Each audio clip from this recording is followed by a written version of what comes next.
Assalamualaikum warahmatullahi wabarakatuh. Semangat pagi para pemirsa sehat TVRI dimanapun Anda berada. Jumpa lagi di program Ruang Kesehatan. Salam sehat, orang hebat, hidup sehat. Kembali lagi bersama saya Dr. Cila, kita akan membahas sejumlah topik kesehatan tertentu yang tentunya akan dikemas secara ringan dan menarik sehingga bisa dipahami oleh para pemirsa sehat di rumah. Untuk episode kali ini, kita akan membahas anggota tubuh yang mungkin dari segi ukuran kecil, tapi peranan dia dalam proses mengunyah makanan itu besar. Ya, kira-kira apa yang akan kita bahas? Benar sekali, pemirsa sehat, kita akan membahas terkait menjaga kesehatan gigi dan mulut selama berpuasa. Untuk itu saya tidak sendirian dong, saya sudah mendatangkan narasumber yang jauh dari Samarinda seberang, dari Rumah Sakit Umum Daerah Ince Abdul Muiz Samarinda. Kita sambut Dr. Gigi Siti Nurwahidah Sri Lestari, atau biasa kami panggil Dr. Gigi Tari. Ayo Dr. Tari. Halo Dr. Cila. Assalamualaikum, apa kabar? Baik, alhamdulillah. Bagaimana hari ini kabarnya puasa? Karena sedang menyusui, jadi sedang free puasa dulu. Oke, masih proses menjadi Masih ibu proses, ya. ya, Oke. Kesibukannya apa, Dokter Tari? Kesibukannya full time di rumah sakit sih. Selain full time di rumah sakit, full time mother. Oke. Itu aja. Jadi ibu rumah tangga ya, Dokter Tari ya. Oke, Dokter Tari. Pagi ini kita akan bahas terkait gigi, seputaran gigi dan mulut nih ya. Oke. Sebagai pertanyaan pertama nih untuk pembuka. Sebenarnya ada berapa macam sih gigi itu, Dokter? Oke, baik.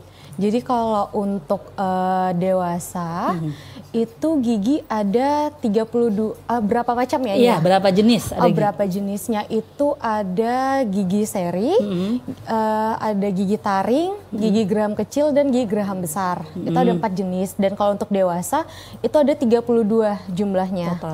Totalnya. Jadi ada 8 di regio. Kita sebutnya regio ya. Iya, oke. Wilayah ya, di wilayah ya. Oke. Wilayah kanan atas, kiri atas, kanan bawah, kiri bawah itu masing-masing 8, jadi total 32. Kalau untuk di anak kecil itu ada 20. Oh iya, tergantung besar rahangnya ya dok ya. Oke. Fungsinya sendiri dok, apa aja sih fungsi gigi depan ini, beda nggak sih fungsinya sama yang belakang? Oke, tentu saja beda ya dok. Jadi kalau untuk gigi depan, gigi seri itu fungsinya untuk memotong makanan. Gigi seri yang di mana dok? Gigi depan. Oh, di gigi depan ya, gigi seri di depan. Orang-orang biasanya sebutnya gigi kelinci ya. Gigi kelinci. Dua di depan, itu gigi seri ya. Itu untuk memotong makanan. Kalau gigi taring itu untuk mengoyak makanan. Dan untuk geraham ya sama. Untuk maksudnya geraham itu untuk menghaluskan makanan. Yang paling belakang ya, dok ya. Geraham kecil maupun geraham besar sama fungsinya. Atas bawah sama berarti Atas dok ya. Oke dok. Jadi sebenarnya kalau sudah tahu fungsinya itu sebenarnya menjaga kesehatan gigi dan mulut itu sama pentingnya nggak sih dengan menjaga kesehatan tubuh? Tentu saja ya, karena rongga mulut kita itu merupakan first entrance, pintu pertama masuknya makanan yang nantinya makanan akan diproses menjadi nutrisi dalam tubuh. Jadi kalau misalnya dari pintu masuknya aja itu udah rusak, tidak baik kondisinya, otomatis pasti berpengaruh ke seluruh tubuh. Soalnya kadang tuh pemirsa tuh dok menyepelekan gitu, alah cuman gigi doang, nanti bisa kapan-kapan dibaikin. Itu gimana dok? Maksudnya memang sepenting itukah gigi? Tentu saja ya. Ya itu tadi yang seperti saya katakan, itu karena first entrance ya, pintu masuk utama. Jadi kalau misalnya mungkin bisa dilogikakan, bisa dibayangkan kalau misalnya nggak ada gigi aja, itu kita makannya susah gitu. Nggak ada gigi sakit aja tuh makannya udah susah, mengganggu aktivitas dan lain sebagainya. Jadi ya tentunya tuh paling harus diutamakan juga sih. Iya. Walaupun sebenarnya ukurannya cuma di sini doang ya. Cuman efeknya bisa seluruh tubuh. Bahkan ada beberapa penyakit itu yang kumannya dari gigi ya. Benar. kayak kalau biasa saya dengar itu Endokarditis. iya jantung bahkan gitu ternyata bisa ya dok ya dari gigi. Kok bisa dok kuman dari gigi itu bisa masuk sampai ke dalam-dalamnya itu dok? Iya, masuknya dari pembuluh darah. Karena kan pembuluh darah dia beredar di seluruh tubuh ya. Salah satunya jantung yang tugasnya memompa darah. Jadi ya otomatis kalau ada bakteri masuk itu bisa aja ke jantung, berpengaruh. Bahkan saya perhatikan juga anak-anak yang kadang-kadang konsul untuk tumbuh kembang atau melakukan tindakan apapun itu biasa suruh konsul gigi dulu buat ada nggak sih yang fokus infeksi supaya bisa gitu dok ya, sebegitu pentingnya ya yang orang lain tidak tahu ya dok ya. Oke dok. Dokter tadi prakteknya di mana dok? Di Rumah Sakit Umum Daerah Inca Abdul Muiz, Samarinda. Selama praktek di sana dok, kasus tersering nih untuk kasus gigi sendiri tuh apa yang dokter temui? Oke, untuk kasus dia kasus number one, kasus nomor satu satu ya. Kasus nomor satu sebenarnya di Indonesia sih yang paling banyak itu adalah namanya pulpitis, peradangan pada jaringan pulpa gigi. Itu dia tanda dan gejalanya adalah gigi sakit berdenyut spontan. Jadi dibedain ya antara gigi yang ngilu sama gigi yang sakit berdenyut. Sakit berdenyut ini di sini maksudnya yang sampai nggak bisa tidur nih, yang sakit banget nyutan itu lebih banyak. Tapi karena untuk pulpitis ini yang jaringan pada peradangan pulpa ini terbagi dua, gigi ngilu pun termasuk dalam kategori pulpitis sebenarnya, tapi reversible, bisa kembali dengan cara tata laksananya ditambal langsung. Jadi kalau misalnya mungkin pemirsa ada mendengar, oh ini giginya kemarin kok bisa tambah langsung, kok yang satunya ini sakit harus Gak perawatan langsung, bolak-balik. Ya. Nah itu kondisinya beda, jadi kita nggak bisa samakan satu gigi dengan satu gigi lainnya. Pastinya kondisinya beda ya. Jadi kalau misalnya tambah langsung ya itu berarti kategori masih pulpitis reversible. Kalau yang sudah berdenyut dan spontan nyerinya itu udah irreversible, itu yang harus perawatan saraf. Itu paling banyak di Rumah Sakit Umum Inca. Oke dok, saya interupsi dikit. Pulpa itu apa dok? Gusi dok? Jadi pulpa ini adalah jaringan di dalam gigi. Jadi gigi kalau misalnya kita lihat seperti ini ya. Oh iya, oke ini dok. jadi yang terlihat kan hanya ini. Gigi bagian putihnya aja. Benar. Di dalam gigi itu ada pembuluh darah, ada saraf. Ruangnya itulah yang kita sebut pulpa, jaringan pulpa. Di bawah gigi dok ya? Di dalam. Oh di dalamnya di dalam, dok ya? Di tengahnya gigi gitu. Ada ruangan namanya ruang pulpa. Itulah yang mempersarafi gigi. Bukan gusi dok ya berarti ya? Bukan. Bukan ya, pulpa berarti daerah giginya dok ya? Di gigi. Oke, itu tadi yang kata dokter bisa terjadi peradangan yang reversible atau yang irreversible. Reversible itu maksudnya bisa disembuhkan gitu dok ya? Reversible itu maksudnya dia bisa disembuhkan langsung. Jadi butuh perawatan gitu, nggak butuh perawatan nggak gitu butuh maksudnya? Perawatan, tambal aja bisa. Reversible itu dia, misalnya dia nyeri, udah nyeri aja. Kayak misalnya kita ngilu, sensitif, gigi sensitif yang habis makan es krim, ya, minum es, atau enggak ada gigi lubang yang masih dangkal, kita makan es krim, ngilu tapi habis itu hilang. Hilang sendiri gitu dok ya? Nanti kalau ada rangsangan baru dia sakit, kita makan es krim lagi baru sakit lagi. Tapi kalau irreversible, dia ada rangsangan, tidak ada rangsangan dia sakit. Oh terus-terusan gitu dok ya? Dan itu spontan biasanya. Ada pencetus, berarti yang irreversible itu tidak ada pencetus, kayak langsung spontan. Oke dok, siap dok. Kemudian dok, biasanya kasus yang tadi pulpitis itu dok, biasa diapain dok kalau di praktek dok? Apakah langsung, tadi saya tertarik dengan kata-kata ada yang bisa langsung ditambal nih dok, ada yang butuh perawatan, itu kriterianya yang bisa langsung ditambal, gejalanya apa dok? Apa ada perdarahan di gigi kah atau gimana gitu dok? Yang secara umum lah dok buat pasien dok. Oke, jadi kalau yang bisa ditambal itu biasa sebenarnya untuk menentukan tuh dokter gigi ya. Karena kan kalau untuk pemeriksaan gigi kita nggak bisa dari subjektifnya pasien saja, kita harus lihat karena ada memang yang biasanya misalnya di dokter Cile tuh ngilu biasa, tapi saya tuh udah sakit banget, padahal saya masih dangkal. Ambang nyeri saya soalnya tinggi dok.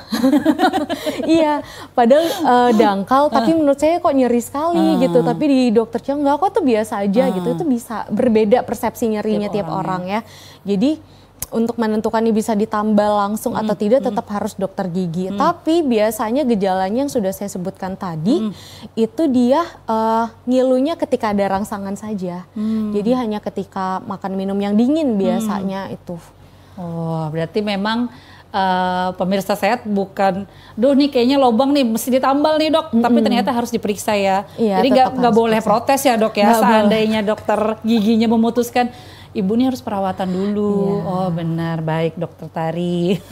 Kemudian dok, sekarang ini kan lagi bulan Ramadan. Kira-kira nih dok, dampak berpuasa sendiri dok pada kesehatan gigi dan mulut dok?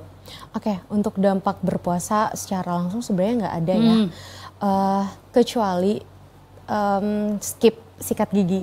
Oke, biasanya waktu sikat gigi tuh kalau yang tidak puasa kan dok pagi, biasa kadang-kadang mandi sama malam nih dok. Nih kalau untuk puasa sendiri kan biasanya cuma pagi sama sahur sama buka puasa ya, itu gimana dok efeknya? Iya, jadi kalau untuk selama bulan Ramadan, memang kalau proses sikat gigi ada beberapa orang yang takut batal ya. Bener, puasanya kalau misalnya odol katanya dok. Iya, sikat giginya pas siang gitu kan atau pagi pas mandi. Baiknya memang sikat giginya setelah sahur. Jadi kalau misalnya setelah sahur masih ada sisa-sisa waktu menjelang subuh, itu lebih baik udah sikat gigi sebelum sholat subuh. Jadi mulutnya udah fresh sebelum sholat. Dan kalau untuk malam tetap sebelum tidur. Gitu. Berarti dan 2 kali sebenarnya nggak masalah ya dok? 2 kali tetap, hanya saja waktunya agak mundur sedikit kalau di pagi. Kalau untuk malam tetap sebelum tidur. Oke dok. Kadang-kadang juga banyak yang nanya kok kalau puasa ini bau mulutnya nggak sedap ya dok? Itu memang fisiologis kan dok? Hal yang wajar atau hal yang perlu ditakutkan dok selama puasa ini dok? Oke, untuk masalah bau mulut hal yang wajar ya saya rasa ya, karena laju air liur kita kan berkurang ya, otomatis agak kering ya, karena kan kita nggak minum, nggak makan, nggak ada pencetusnya air liur untuk keluar, jadi ya wajar, nggak usah ditakutkan. Cuman ya itu bisa preventifnya bisa dicegah dengan sikat gigi setelah sahur, sikat gigi dan sikat lidah tentunya. Yang biasa dilupakan oleh masyarakat adalah lidahnya tidak disikat pada saat sikat gigi, jadinya sisa makanan masih ada di situ. Itulah yang disimpan sampai seharian selama bulan puasa, ditambah nggak ada makan, nggak ada minum, mulut kering. Jadilah berbau. Bisa dok, lidah kan nggak ada rongga-rongganya ya dok, tapi memang bisa makanan nempel-nempel di lidah gitu dok ya? Iya, jadi kan lidah itu memang tidak ada rongga, tapi dia permukaannya kasar. Jadi ada di lidah namanya papila-papila, kecil-kecil gitu. Itu makanannya nempel di situ, gitu. Karena dia permukaannya kasar. Berarti memang bersihkannya pakai sikat gigi itu juga pakai dok ya? Pakai sikat gigi bisa. Kalau sekarang ada yang namanya tongue scraper buat bersihin lidah khusus juga bisa. Intinya dibersihkan. Pakai apa aja. Dan itu nggak hilang dengan hanya kita kumur-kumur dok ya kalau untuk lidah bisa. Itu ya? Oke dok. Oke siap dok. Kemudian dok, untuk dalam kondisi puasa sendiri, kira-kira ada nggak sih dok makanan dan minuman yang disarankan untuk menjaga kesehatan gigi dan mulut? Maksudnya harus makan ini nih biar nanti misalnya giginya tetap sehat, tetap ini walaupun cuma 2 kali dok tadi sikat giginya dok. Kalau untuk makanan sih makanan manis ya jangan terlalu berlebihan ya pastinya ya, makanan minuman manis karena gampang nempel di gigi, yang manis yang lengket itu hati-hati. Terus perbanyak minum air putih sih pada saat sahur maupun buka puasa. Berarti manis ini yang justru lebih sering nempel dok ya di gigi maupun di lidah tadi dok ya. Oke dok. Kemudian dok, untuk tips perawatannya dok. Jadi tadi kan dokter sudah cerita memang biasa aja 2 kali sehari untuk pada saat posisi puasa nih.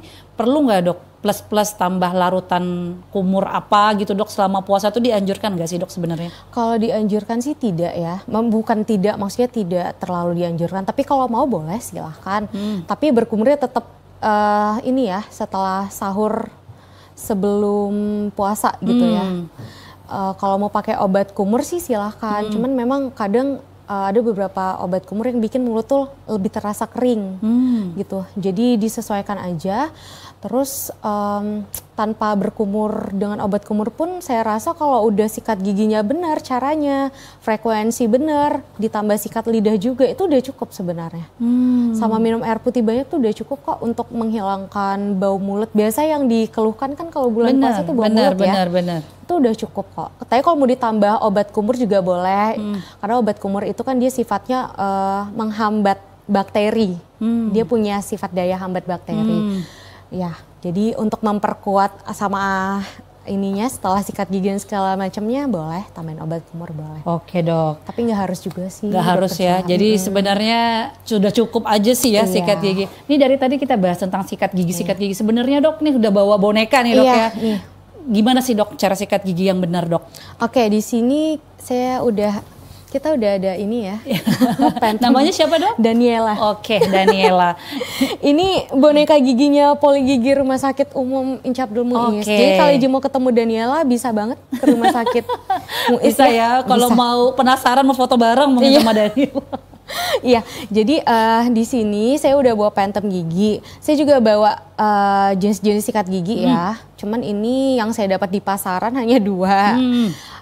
Jadi kalau untuk peralatan perang nih guys, peralatan perang untuk menjaga kebersihan gigi dan mulut itu ada yang ya tentunya sikat gigi dan pasta gigi. Nah sikat gigi itu kan ada berbagai ukuran nih. Yang saya bawa.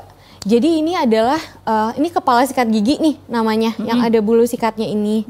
Nah ini untuk pemilihan sikat gigi dia harus disesuaikan dengan besar rahang kita, Dokter Cila ya.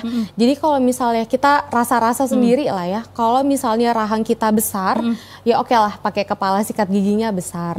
Tapi kalau misalnya rahang kita kecil atau sedang itu jangan coba-coba pakai kepala sikat gigi yang besar. Karena dia tidak bisa jangkau sampai ke gigi belakang. Itu biasanya kenapa ada orang yang giginya berlubang deket pipi. Misalnya gigi belakang nih, lubangnya deket pipi. Nah itu tuh karena dia nggak kejangkau sama sikat giginya. Tahu besar kecilnya dari mana dok? Ini saya bawa yang kecil ya. Nih, ini sikat gigi anak nih ya dok ya? Ini sikat gigi anak. Ini kecil. Ini kan kecil. Ini lebar kan? Bukan dari tinggi bulu sikatnya itu dok ya? Dari ini ke sini nih. Oke dok. Ada yang kecil juga dan untuk dewasa tuh ada. Jadi ya itu. Ada kok di pasaran, cuma tadi saya nggak nemu kebetulan di toko. Kira-kira dok kalau mulut saya untuk ukuran rahang cocok nggak dengan yang sikat gigi yang dokter bawa contohnya ini? Ini besar dok ya? Ini besar sih. Kalau di rahang saya sih besar. Oke, tergantung kita ngukur sendiri. Iya. Kan kalau saya beli, jujur aja dok saya lihat warnanya sih dok.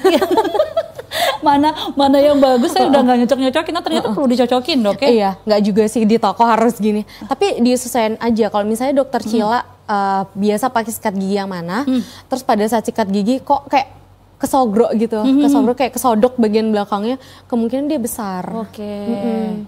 Sama kalau bisa juga kalau sikat gigi depan kaca ya, dilihat nyampe nggak, kalau misalnya tanpa ditekan gitu udah nyampe gigi belakang belum. Kalau nggak nyampe berarti itu kebesaran kepala sikat giginya. Gitu. Cari yang lebih kecil sedikit. Oke dok. Soalnya kan kalau baju kan ada ukuran dok ya, S, M, L, XL. Kalau sikat gigi kita ngukur-ngukur sendiri dok ya, kira-kira ya. Iya kira-kira. Jadi selain untuk lebih aware kan sekarang kita aware di skincare ya, lama gitu kan depan skincare kayak aduh yang mana yang cocok kandungannya. Jangan lupa di depan counter sikat gigi juga harus ya. Harus teliti juga nih yang mana ini cocok nggak ya, ini besar nggak ya, kecil nggak ya. Semoga setelah ini udah lebih aware ya, lebih peduli lagi. Siap dok, gigi dok. Untuk tadi contoh praktek yang sodok-sodok tuh gimana sih dok? Aku masih membayangin sodok-sodok tuh maksudnya gimana ya, apa sampai kena kadang ya terkelipet gitu ya di bagian belakang itu ya. Iya, kalau ke sodok-sodok itu kan, aduh ini kebetulan dia mulutnya nggak ada pipinya ya. Mulut semua kayaknya. Dia mulut semua. Nah kayak gini nih kan, kalau misalnya kita maju mundurin gini kan kadang tuh nih kesodok kayak gini. Kesodok bagian belakang tuh. Bagian bawah ya. Bagian belakang sini, yang sudut rahang sini. Kesodok, jadi ya kan kurang nyaman juga, bisa bikin sariawan juga kan. Jadi, nah karena Daniela ini nggak punya pipi, jadi ya bisa aja menjangkau kelihatan sampai aja ke belakang gitu. Ya. Iya, sampai ke belakang. Oke, kalau tadi selain yang saya sebutkan alat perang kita untuk jaga kebersihan gigi mulut, selain sikat gigi dan pasta gigi, itu ada namanya dental floss. Mungkin teman-teman udah tahu ya. Udah sering denger sih pastinya ini dental floss, cuma saya dapetnya juga yang sediaannya seperti ini. Jadi biasa ada 2 sediaan, ada yang seperti ini lebih mudah sih, sama ada yang bentuknya seperti benang. ada jadi kayak tempat kecil isinya bener, tuh benang. Bener, jadi digulung baru diginiin di gigi. Bener. Nah, kalau untuk pemula yang tidak terbiasa emang agak ribet kalau kita pakai yang benang itu. Lebih mudah yang seperti ini karena saya pribadi juga pakainya seperti ini sih untuk lebih mudah. Dan di sudutnya itu juga dia biasa nih. Dokter Cila pernah pakai tusuk gigi nggak? Ya pernah lah dok, apalagi habis makan coto Makassar biasanya. Pakai tusuk gigi ya, Iya, jadi kalau tusuk gigi yang modelan yang biasa itu, yang dari kayu itu kan diameternya lebar tuh. Bener. Kalau misalnya kita pakai itu dia neken gusi, jadi gusi kan jaringan lunak. Kalau dia terus-terusan ditekan pakai tusuk gigi, itu tuh gusinya bisa luka, bisa turun gitu. Jadi bagus sih. Pakai sebenarnya sih nggak boleh pakai tusuk gigi ya, lebih baik pakai dental floss ya. Oke, Dokter Tari pembahasannya menarik. Kita nanti lanjutkan lagi untuk prakteknya ke Daniela dok ya. Kita jeda pariwara sebentar dulu. Oke, pemirsa Sehat TVRI di rumah, kita jeda iklan sebentar dulu. Jangan kemana-mana, tetap di Ruang Kesehatan. Salam sehat, orang hebat, hidup sehat. Dan gue anywhere.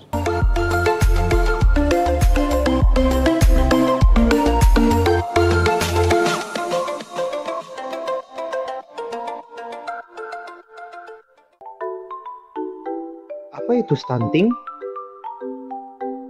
Stunting adalah kondisi pertumbuhan yang terhambat pada anak-anak akibat kekurangan gizi kronis. Biasanya dimulai sejak masa kehamilan hingga usia 2 tahun. Gejala stunting ditandai dengan pertumbuhan fisik yang terhambat pada anak. Terlihat dari tinggi badan pendek, berat badan kurang, keterlambatan perkembangan motorik dan kognitif, serta daya tahan tubuh yang lemah. Penyebab stunting terjadi karena adanya praktek pengasuhan yang tidak baik, terbatasnya layanan kesehatan, terbatasnya pembelajaran dini yang berkualitas, serta kurangnya akses air bersih dan sanitasi.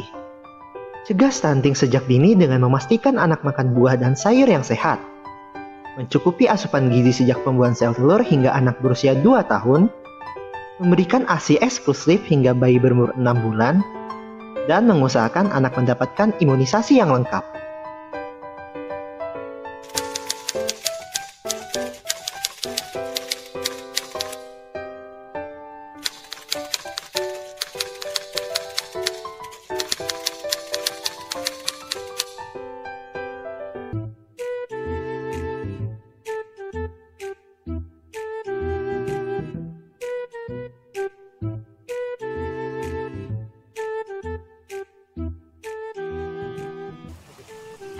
Kok dibakar sih?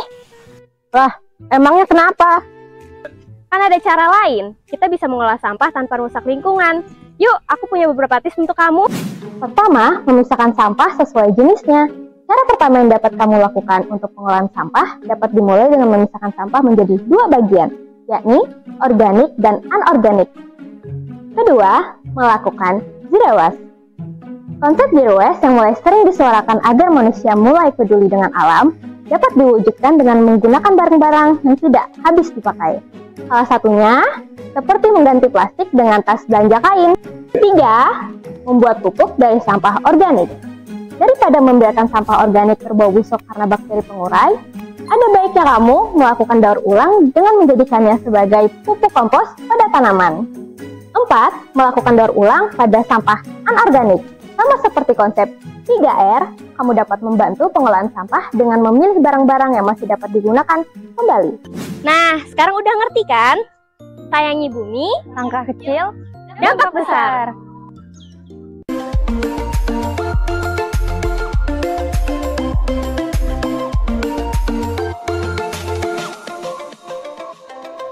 Halo pemirsa Sehat TVRI, masih standby di Ruang Kesehatan. Salam sehat, orang hebat, hidup sehat.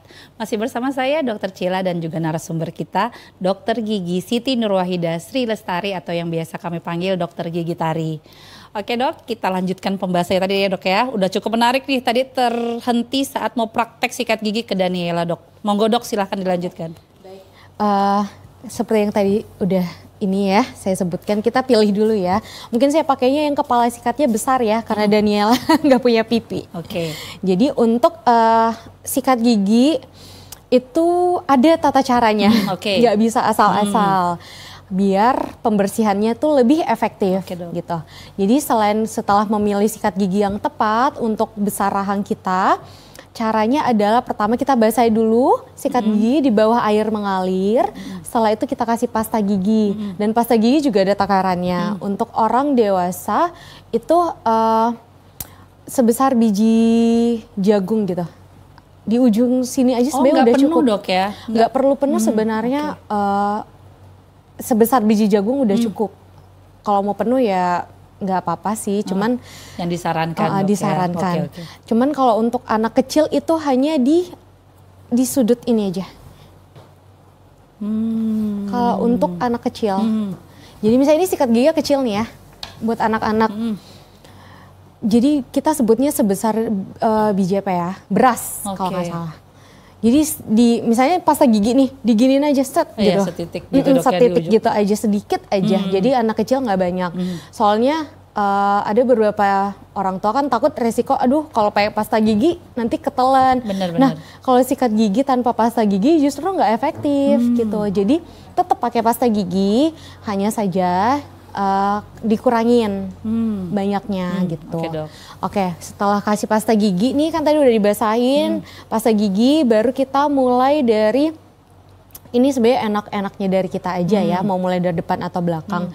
Cuman saya biasanya dari belakang sih, dari samping kiri kanan. Jadi kalau untuk bagian ini sama ya, kiri kanan bagian belakang ya. Untuk bagian samping permukaan yang dekat pipi itu bagian belakang itu gerakannya membulat. Jadi dia gerakannya membulat, bisa gini, bulat. Nah sikat gigi ini nggak boleh langsung cepet-cepet, nggak boleh. Jadi minimal 2 menit sikat gigi itu. Jadi gerakan membulat, dalam hati boleh hitung 1 sampai 10.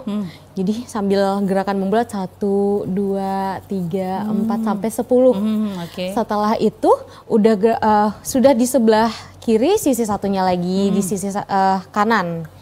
Sama gerakan membulat juga, hitung juga 1 sampai 10.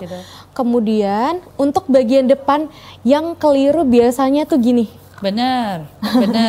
Iya, sebenarnya untuk bagian depan itu dia gerakannya kita tarik ke bawah. Untuk gigi atas kita tarik ke bawah seperti ini. Gitu. Jadi ini membentuk sudut, bulu sikat gigi membentuk sudut di gusi, baru kita tarik ke bawah. Seperti itu. Nah, sudah bagian depan atas, sudah bagian depan yang bawah. Itu juga sama ya, membentuk sikat gigi, membentuk sudut di gusi 45 derajat sekitar segitu, baru kita tarik ke atas. Ini buat ngangkat kotoran di sela-selanya. Oke, Dok. Kalau kita kayak gini gerakannya, nah itu hanya bakal ngelukain gusi aja. Gusinya luka nanti. Yang biasanya ada juga masyarakat yang keluhkan, kok gigi depan saya kelihatannya jarang-jarang. Nah itu gusinya kenaik karena salah sikat gigi biasanya. Gitu. Dan ada juga yang biasa ngeluh, kok di gigi saya ada kayak patahan yang kayak habis kena kapak gitu. Biasa di sudut sininya, deket gusi. Nah itu tuh karena sikat gigi terlalu kuat.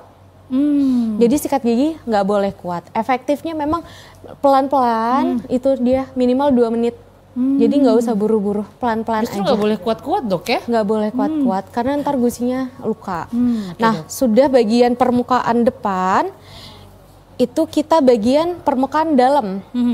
Kan bagian dalam nih bagian tempat kita mengunyah ya, atas bawah sama gerakannya. Untuk bagian belakang, ayo Daniela buka dulu. Untuk bagian belakang, permukaan kunyah di gigi geraham. Gigi geraham yang di belakang, itu dia maju mundur gerakan. Nah ini agak kegedean nih. Oh iya, nyodok, Dok ya? Nyodok. Iya, di pojok. Nah dia jadi gerakan maju mundur.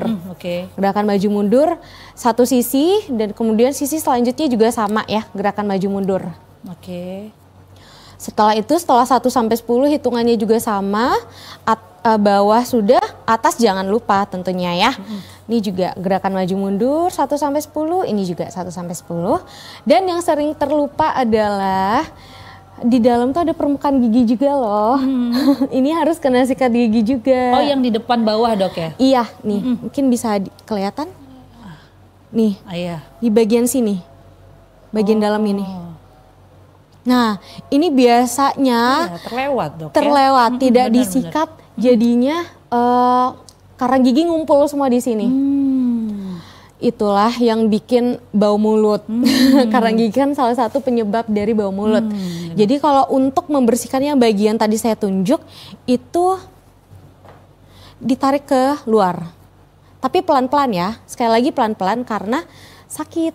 Kalau terlalu keras ya. Pelan-pelan. Di sini juga bisa.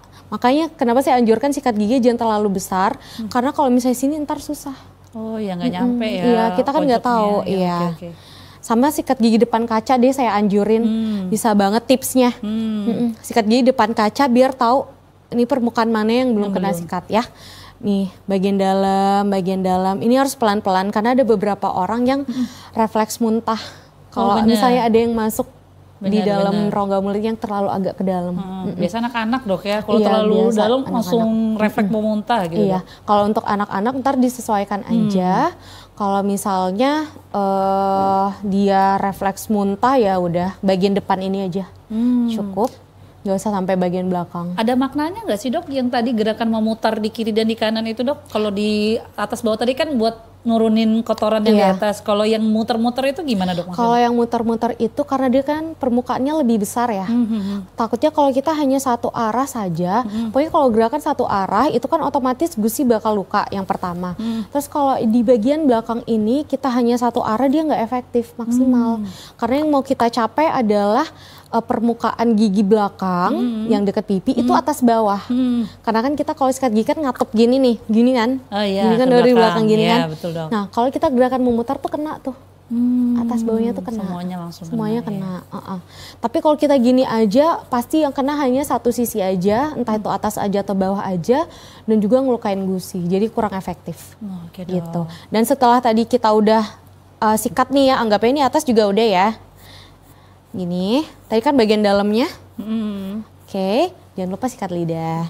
Ini Daniela lidahnya lidahnya kecil ya Daniela. Lidahnya kecil, sikat lidah. Nah kalau sikat lidah itu jangan terlalu dalam. Jangan terlalu dalam, itu cukup satu gerakan ke depan dok ya? Ke depan. Jadi satu gerakan gini. Gitu, jadi jangan terlalu dalam nyogrok ya. Nih, satu dalam gini. Nah gitu. Oke. Sudah deh. Oke dok. Setelah itu kan biasa langsung kumur nih ya. Sebaiknya sih mungkin bisa mulai dari sekarang jangan langsung kumur. Jadi tunggu dulu 5-10 detik. Biarkan zat-zat yang ada di pasta gigi itu nempel dulu di permukaan gigi. Gitu, dok, ya. Kalau kita langsung kumur itu langsung kebilas. Betul. Belum sempet nih. Jadi di dalam pasta gigi itu ada mungkin teman-teman sering dengar fluoride. Nah, kandungan fluoride itu butuh waktu dong pastinya buat nempel di gigi.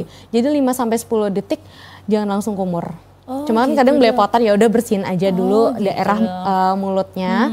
Baru kalau udah dirasa udah 5 atau 10 detik baru kumur. Oke, siap itu dok. mulutnya pasti lebih seger. Tadi itu kan sikat gigi dok, mumpung Danielanya masih di pangku nih dok. Kalau dental floss gimana dok cara pakainya? Kalau dental floss itu gimana cara pegangnya sih sebenarnya seenaknya kita aja ya, senyamannya kita gimana. Karena ini dia alatnya udah gampang banget, jadi tinggal diselipin aja di sela-sela gusi kayak gini.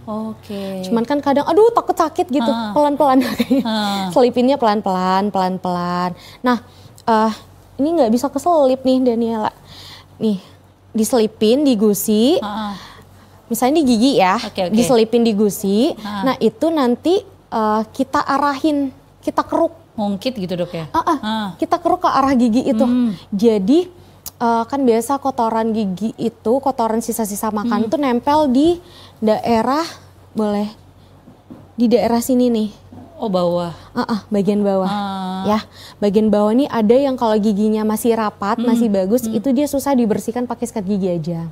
Sisa makanannya. Nah itu bisa berpotensi menyebabkan radang gusi maupun menjadi karang gigi nantinya. Jadi itu juga harus dibersihkan. Setelah kita selipin, anggapnya udah diselipin, itu ditarik ke arah gigi kirinya atau kanannya, gitu boleh. Jadi bukan hanya diselip baru selip tarik enggak. Bener. Jadi bukan harus digosok-gosok gitu dok ya? Bukan. Bukan di maju mundur gitu ya enggak bukan. Ya? Jadi dikeruk Keruk, misalnya di gigi ya, dikeruk gitu dok. Dikeruk, ini diselipin lagi, dikeruk gitu. Oh gitu. Soalnya anak saya yang ini yang giginya agak maju mundur gitu kan dok. Jadi dari dokter giginya jangan lupa pakai dental floss ya dok setiap ini. Karena memang untuk dental floss ini tertentu kondisi gigi tertentu atau gimana dok? Atau semuanya bisa pakai? Semuanya bisa sih, tapi biasa lebih dianjurkan di orang yang giginya kita sebutnya ini yang bertumpuk ya, clouded, bertumpuk. Yang bagian depannya ada yang bertumpuk-tumpuk, itu susah kan dibersihkannya. Jadi ya lebih baik pakai dental floss juga selain sikat gigi. Oke, siap dok. Gitu. Tapi dianjurkan untuk rutin nggak dok pakai dental floss ini? Rutin sih, kalau saya pribadi tiap habis makan. Oh langsung dental floss dok ya? Kalau sikat gigi kan 2 kali sehari, kalau dental floss tiap habis makan karena takutnya ntar ada sisa-sisa makanan yang nyangkut di situ kan daripada pakai tusuk gigi. Oke, berarti penting juga ya nyediakan dental floss di rumah dok ya. Oke dok. Siap dok, tadi praktek sikat gigi sudah, kemudian pakai dental floss. Sekarang nih dok, tadi ngomong-ngomong tentang karang gigi tadi dok.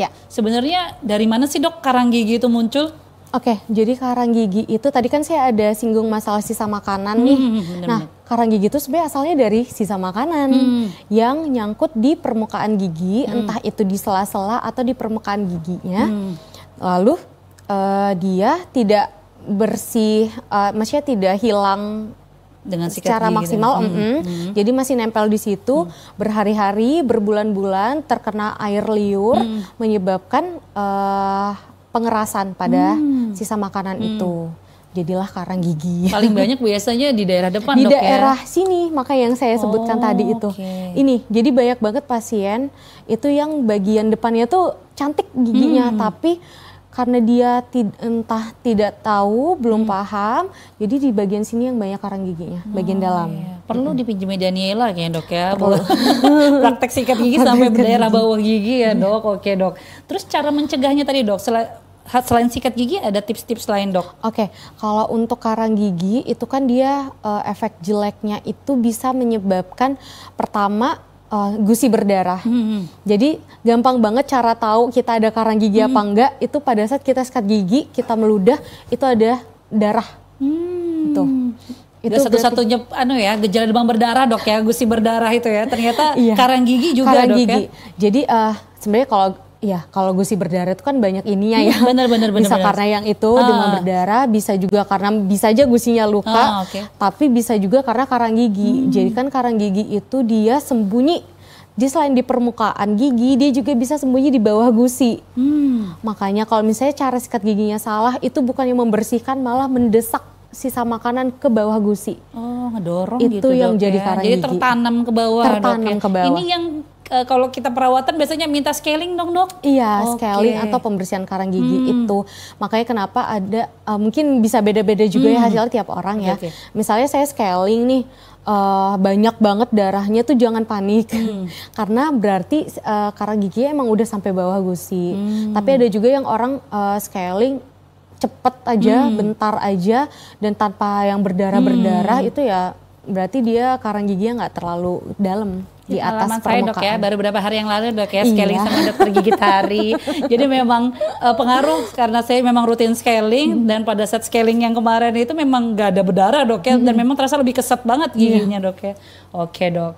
Kemudian dok, untuk gigi berlubang dok, selain tadi karang gigi, ada juga masalah biasanya gigi berlubang. Kapan sih perlu dicabut dan gimana sih terbentuknya gigi lubang itu dok? Oke, kalau untuk gigi berlubang itu terbentuknya tidak langsung semalam 2 malam ya, itu pasti udah berhari-hari. Jadi asal mulanya pastinya dari bakteri. Apapun yang terjadi rongga mulut tuh selalu ada peran bakteri dan lingkungan di dalam situ. Jadi kalau di kami itu ada 3 lah. Bakteri, lingkungan rongga mulut juga mempengaruhi, sama pola yang punya giginya nih, yang punya rongga mulut ini. Tadi lingkungan maksudnya apa dok? Lingkungan rongga mulutnya, apakah dia bersifat asam, bersifat netral, gitu atau dok, basah gitu. Kalau kan bakteri suka yang sifat-sifatnya asam nih, makanya kalau misalnya kita habis makan malam, terus aduh capek, males sikat gigi, ketiduran. Nah paginya mulutnya kerasa pasti agak asem. Nah itu hati-hati tuh bakteri suka banget. Itu sudah jadi salah satu faktor resiko terbentuknya gigi berlubang. Itu. Gitu dok. Kapan harus dicabut dok? Apakah memang gigi berlubang harus dicabut? Gak harus sih. Jadi kalau untuk gigi berlubang, tadi kan saya ada singgung tuh di awal, perawatannya ada 2, tambal atau cabut. Tapi tergantung kondisi giginya lagi ya. Yang harus dicabut itu biasa yang kondisinya kayak sisa akar atau yang sudah tidak bisa dilakukan perawatan saluran akar lagi. Dan kita taunya dari mana? Biasa kita ronsen kalau di rumah sakit. Gitu. Kalau misalnya kita ngeliat ini udah nggak bisa nih, jadi percaya aja kalau dokternya bilang. Kalau dokternya udah bilang, ibu maaf ini harus dicabut, walaupun kita berkeras nggak mau, saya mau pertahankan, tapi nggak bisa. Kita nggak bisa pertahankan gitu. Apalagi kalau udah kondisinya rusaknya udah sampai akar. Biasa ada yang udah sampai akar tuh udah nggak bisa. Oke dok, intinya percayakan sama dokter giginya dok ya. Oke dokter, tadi pembahasannya makin menarik nih pemirsa sehat di rumah. Tapi kita jeda iklan dulu untuk sementara, jangan kemana-mana, tetap di Ruang Kesehatan. Salam sehat, orang hebat, hidup sehat. Don't go anywhere.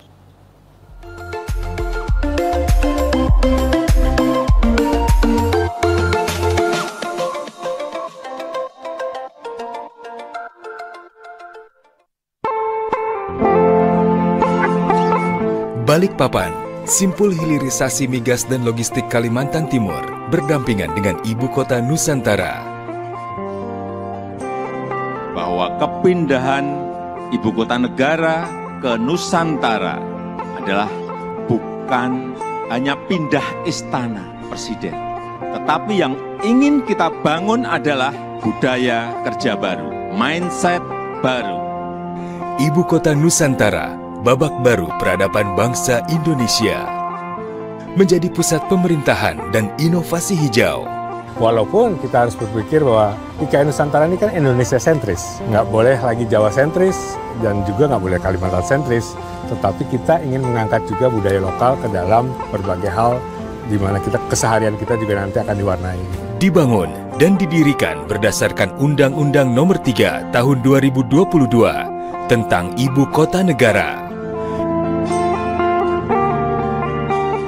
Menuju visi Indonesia 2045.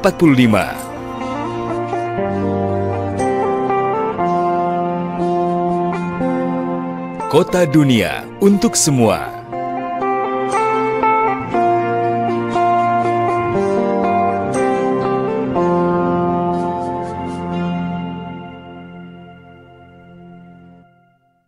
Kenapa tayangan TV sekarang begini?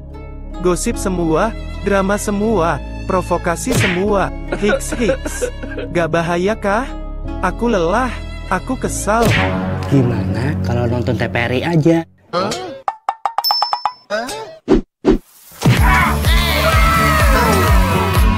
Tayangan di TVRI itu menjunjung tinggi moral bangsa loh. Wah, bagus ini. Kami berkarya untuk kebanggaan nusa dan bangsa. Oh begitu ya? Indonesia yang berbudaya dan juga Indonesia yang berakhlak. Nah, ini baru mantap. Gak pakai provokasi, dramatisasi, apalagi gosipisasi. Sip banget tuh. TVRI, media kebanggaan kami.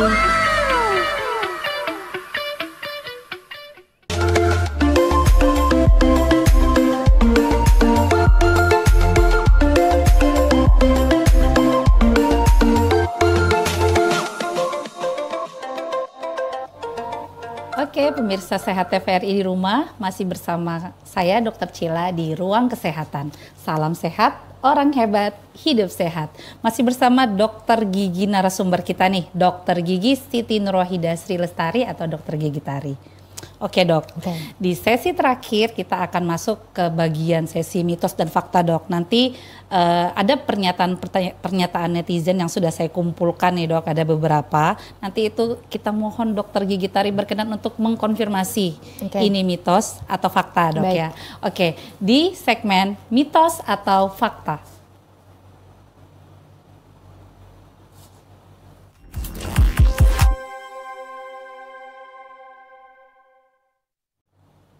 Oke dok, di situ sudah ada properti dok.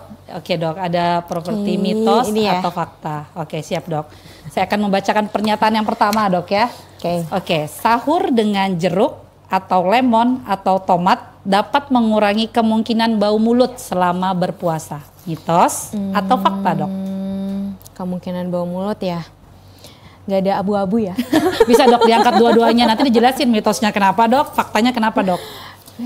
Dua-duanya dok ya. Oke, faktanya kenapa dok? Abu-abu sih, kan kembali lagi ya prinsip dari ini tadi bau mulut ya. Iya, bau mulut.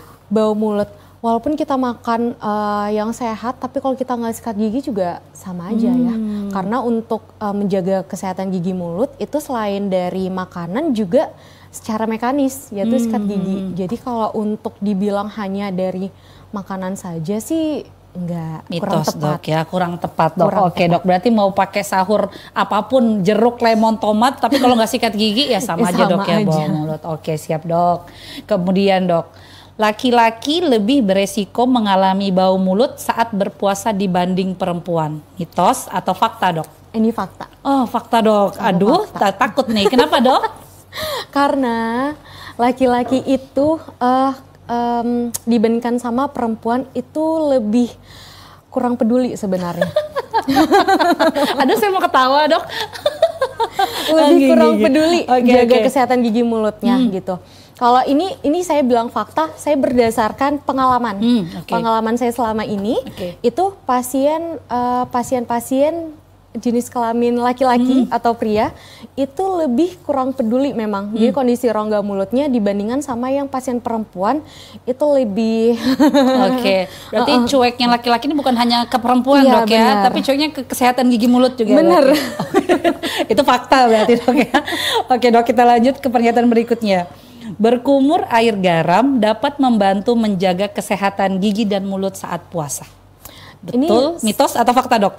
Saat puasa saat puasa dok. Ini mitos sih. Oh mitos dok. Tapi kalau misalnya pernyataannya berkumur air garam untuk mengurangi rasa nyeri pada gigi berlubang, itu saya bisa jawab fakta. Fakta, oke dok. Kenapa dok mitos dok pada saat puasa? Mitos sebenarnya nggak ngaruh ya. Ya nggak ngaruh ya. Mau pakai air garam, mau pakai air kecap nggak ngaruh dok ya. Oke, berarti kembali lagi harus sikat gigi yang benar tadi itu dok ya. Oke siap dok. Kemudian dok, terlalu banyak makan saat sahur atau berbuka bisa menyebabkan napas bau.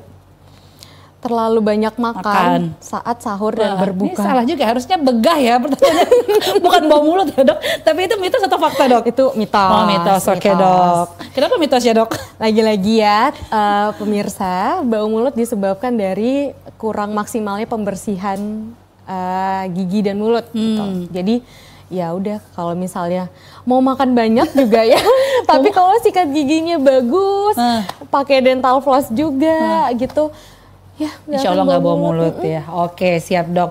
Walaupun sedikit juga, tapi kalau sikat giginya nggak bener bau mulut dok ya. Ini mitos banget nih ya. Oke lanjut dok. Konsumsi makanan manis saat berbuka puasa menyebabkan gigi makin sensitif dok. Mitos atau fakta? Mitos. Oke. Jadi kalau untuk gigi sensitif itu karena ada penipisan jaringan, kita sebutnya email ya. Jadi email itu yang kalau kita senyum itu tampak putih. Yang tampak kelihatan mata tuh namanya email gigi. Permukaan gigi terluar. Yang di luar ini dok ya? Jadi kalau dia terkikis akibat misalnya bisa jadi suka makan asem, suka banget makan asem-asem terus gitu. Yang kedua akibat dari sikat gigi yang terlalu keras tadi bisa menyebabkan penipisan email juga. Itu yang bikin gigi sensitif. Bukan karena makan makanan manis dok ya? Makanan manis enggak. Kalau banyak makanan manis terus sikat giginya juga kurang maksimal ya malah lubang giginya. Oke dok, siap dok. Lanjut dok. Nah ini nih yang sering saya dengar dok, mencabut gigi bagian atas menyebabkan kebutaan. Mitos atau fakta? Mitos. Mitos. Kenapa dok mitosnya dok? Oke, jadi kalau untuk saraf gigi sama saraf mata itu beda ya. Memang berasal dari jalur yang sama, tapi keluarnya tuh beda gitu. Jadi nggak ada hubungannya. Mungkin bisa ya kalau misalnya nih kita bius dimulai dari bius aja. Kalau misalnya memang dia sarafnya sama, harusnya matanya ikut ke bius dong, kerasa kebas. Kan ini enggak. Kalau kita bius gigi, kan matanya enggak apa-apa. Tapi pernah nggak dok nemukan pasien yang takut karena bilangnya takut buta? Banyak, banyak sekali. Jadi pemirsa di rumah itu mitos ya. Jadi cabut gigi netes tidak menyebabkan kebutaan ya pemirsa. Oke, lanjut. Bila gigi anak berlubang tidak perlu ditambal karena nanti akan tergantikan oleh gigi tetap. Mitos atau fakta? Mitos juga dok ya. Gimana dok penjelasannya dok? Ini juga yang sangat disayangkan buat para ayah bunda di luar sana.